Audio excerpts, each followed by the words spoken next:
A CEO's unlikely ally. Jonathan Miller, the CEO of Miller Industries, froze with his hand still resting on the gleaming hood of his black BMW. A strange voice, the one that would change his life forever, had sliced through the quiet parking garage. "Shut up! He'd never believe you." The words were hissed, saturated with a primal fear that made Jonathan's blood run cold. He was a man of logic, a master of boardrooms and mergers, but this was a sound he couldn't process. His eyes, adjusted to the gloom, found the source, a small, black girl, maybe 7 years old, huddled in the backseat of a car next to his. Her eyes were wide with terror. "They're listening," she whispered, pointing toward the company building behind them. "Your partner and his blonde wife. They said you were already here." Jonathan, 52 and a self-made man, had built Miller Industries from the ground up, turning a small tech startup into a formidable enterprise. His fortune was estimated at $200 million. He had implicitly trusted his partner of 15 years, Marcus Williams, and his executive assistant of 10 years, Diana Foster. He had no time for strays, no capacity for this kind of drama. Yet, the raw fear in the girl's eyes held him. "Get in my car," he said softly, sliding into the driver's seat without any sudden movements. "The cleaning lady left it unlocked," she explained, her small voice trembling. "I hid because I saw them talking about you upstairs." The street kid's sharp intelligence glittered in her eyes, a stark contrast to her tattered clothes. "They said tomorrow you wouldn't own anything anymore." A cold dread seized Jonathan's gut. Tomorrow was the $400 million merger meeting with a Japanese investment firm, a deal Marcus and Diana had meticulously arranged. "What else did you hear?" he asked, pretending to fiddle with his phone, his eyes fixed on the illuminated windows of the 10th floor. "They said you're really stupid, and you're gonna sign some papers without reading them carefully." The blonde woman laughed and said tomorrow you'd have to find another job. The girl's shoulders hunched. "They said other mean stuff about you, too, but my grandma always said kids don't repeat bad words." Jonathan felt a surge of anger, but also something surprisingly close to pride. This child was risking her own safety to warn a complete stranger about a betrayal. "What's your name?" "Jasmine." "And your name is Jonathan Miller, because I heard them say it 1,000 times." She hesitated. "You're not gonna turn me in to the police now, are you?" For the first time all night, Jonathan offered a genuine smile. "No, Jasmine. In fact, you might have just saved everything I've built in my life." As he pulled out of the parking garage, Jonathan's mind was already racing, formulating a plan. But a bigger question gnawed at him. Why would a 7-year-old risk everything to save a man she didn't even know? The answer to that question would not only change his pursuit of justice, but his entire perspective on life. 20 minutes later, they were in an empty diner. Jasmine devoured a burger while Jonathan nursed his cold coffee. His phone vibrated. A text from Marcus. "Ready for tomorrow, buddy? The Japanese are gonna love our proposal. You're gonna get to retire rich." Jasmine, seeing the screen, giggled quietly. "He's got some nerve, here? Lying to your face and still pretending to be your friend." Marcus had always been that way, charming, convincing, and utterly deceitful. Jonathan penned a friendly response, a cold fury simmering beneath his composure. Another text came through, this time from Diana. "Jonathan, I've gone over the final contracts. Everything is perfect for signing. Just trust me, like you always have." The sheer hypocrisy of the message made Jonathan's stomach churn. For 10 years, Diana had been his confidant, a person who knew his life's schedule, his passwords, his fears. Do they know everything about you? He asked Jasmine, as she licked ketchup off her fingers. They know everything, she stated. Bank passwords, company accounts, where you keep important papers. The magnitude of the betrayal was finally sinking in. They had years to prepare. But Jonathan suddenly realized that he, too, had years of intel on them. He knew about Marcus's secret meetings with competitors and Diana's unauthorized bonus system. He had overheard their hushed conversations when they thought he wasn't listening. You have a very sharp mind, Jasmine. My grandma said when you have nothing, you learn to pay attention to everything. She wiped her hands with a napkin. They think you stupid, but you're not, are you? Jonathan smiled, a feeling he hadn't experienced in years, hope mingled with fierce resolve. No, I'm not. His phone rang. Marcus, no doubt, wanting to secure the last piece of his trap. Jonathan answered in his most affable tone. Partner. I hope you got a good night's sleep. Diana and I have been here since early this morning, finalizing the details. The Japanese are going to be so impressed with our organization. I'm sure they will be, Jonathan replied, his voice deliberately neutral. One more thing, Marcus continued, and Jonathan could hear the predatory smile in his voice. Diana suggested you not worry about reviewing today's documents. They're quite technical, and you've always trusted our expertise, right? Just show up and sign where she tells you. The arrogance was sickening. They truly believed they could steal a fortune and he'd still be grateful for their help. After hanging up, Gabriel looked at Jonathan intently. You have two options. Call the police now and try to prove everything in court, risking them getting away on a technicality, or you let them hang themselves. Go to the meeting, but not as the victim they expect. Act as the predator they never knew you could be. Jasmine clapped her hands together excitedly. You're pretending you're going to sign, but you already know everything. Gabriel smiled for the first time since he'd arrived. Exactly. And while they are celebrating prematurely, you'll ruin them by delivering them to the police with an airtight case and irrefutable evidence. Another text came from Diana.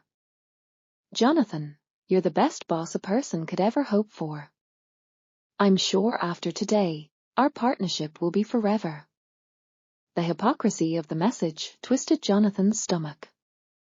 Diana wasn't just stealing money, she was relishing the humiliation she had planned for him. They think I'm a sentimental idiot, Jonathan said, putting his phone away. They see my kindness as a weakness. Gabriel closed his tablet and nodded. Then it's time to show them that kindness and strategic intelligence can be a deadly combination.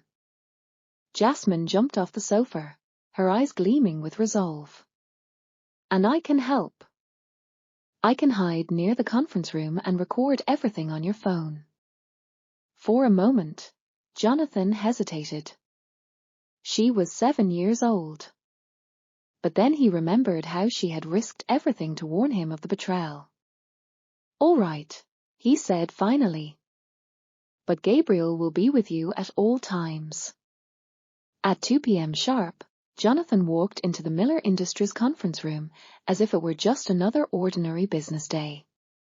Marcus and Diana were already there, organizing stacks of documents with the precision of surgeons preparing for an operation. Jonathan. Marcus stood up, a beaming smile on his face, embracing him like a brother. So glad you're here. The Japanese are on their way, everything's perfect.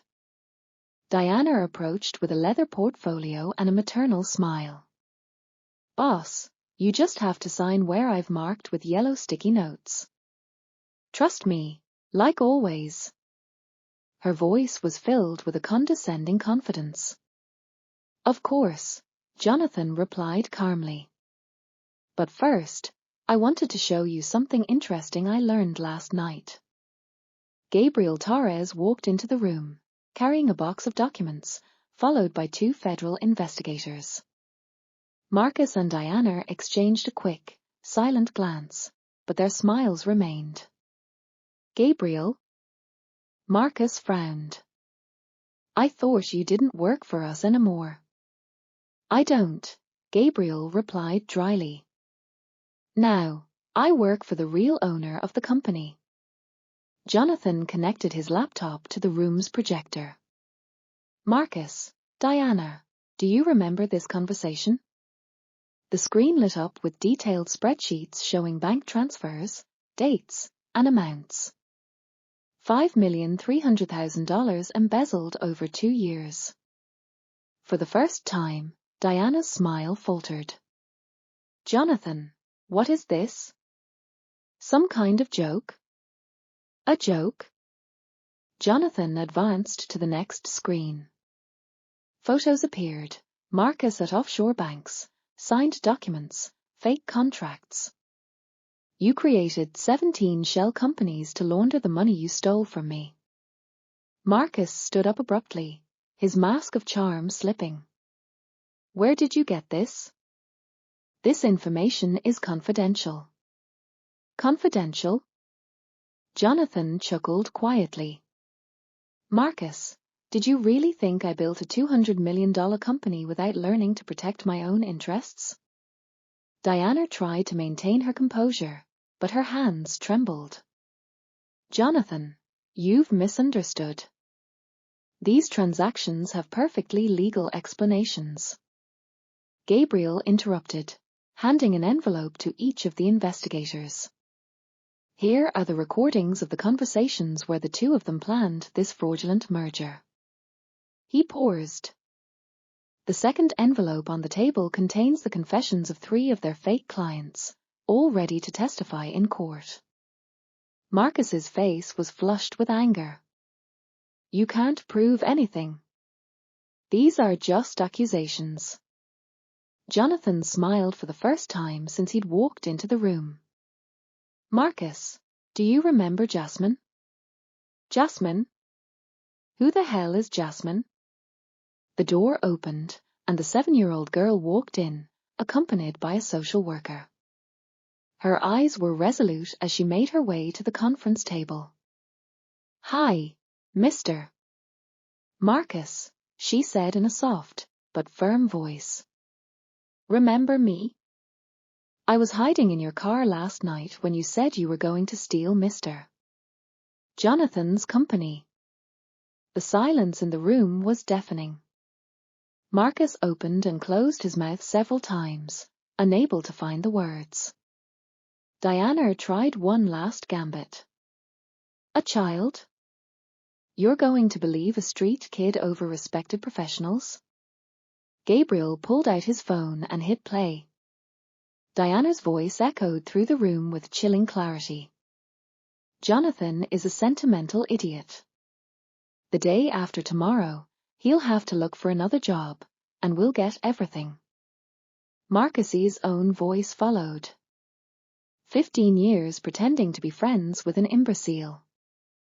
It'll be worth every second when I see his face when he finds out he's lost everything. Diana collapsed into a chair, her face ashen. Marcus slammed his fist on the table. You bastard. You set us up. Jonathan remained calm, his voice quiet but sharp. I didn't set you up, Marcus. You've been digging your own graves for 2 years. I just provided the shovels. As the handcuffs clicked on Marcus's wrists, he screamed, This isn't over. I'll destroy everything. Jonathan stood up, adjusting his tie with his usual poise. Marcus, you already tried to destroy me. The difference is, I'm better at it than you are. Jasmine walked to him and gently tugged on his hand. Mr. Jonathan, are they really going to jail? Yes, Jasmine. For a long, long time. As the room emptied, Jonathan looked out the window. For 15 years, he had blindly trusted Marcus. For 10 years, he had treated Diana like family. He had learned that true justice wasn't about revenge, it was about building something so beautiful that their betrayal became a mere footnote in his success story. A year later, Miller Industries was a thriving company. Jonathan had established a scholarship program for vulnerable children. Jasmine, now 8, was the honorary president of the program, personally selecting recipients. Do you know what the best day of my life was? Jasmine asked during a celebratory dinner. What was it? The day I got in your car and decided to trust you. Because that day, I wasn't just saving your company, I was saving our family. Jonathan smiled, looking at the little girl who had become his daughter. Marcus and Diana had tried to destroy everything he had built, but they had inadvertently given him the greatest gift of all, a chance to learn that family isn't just about blood. It's about courage, loyalty, and unconditional love.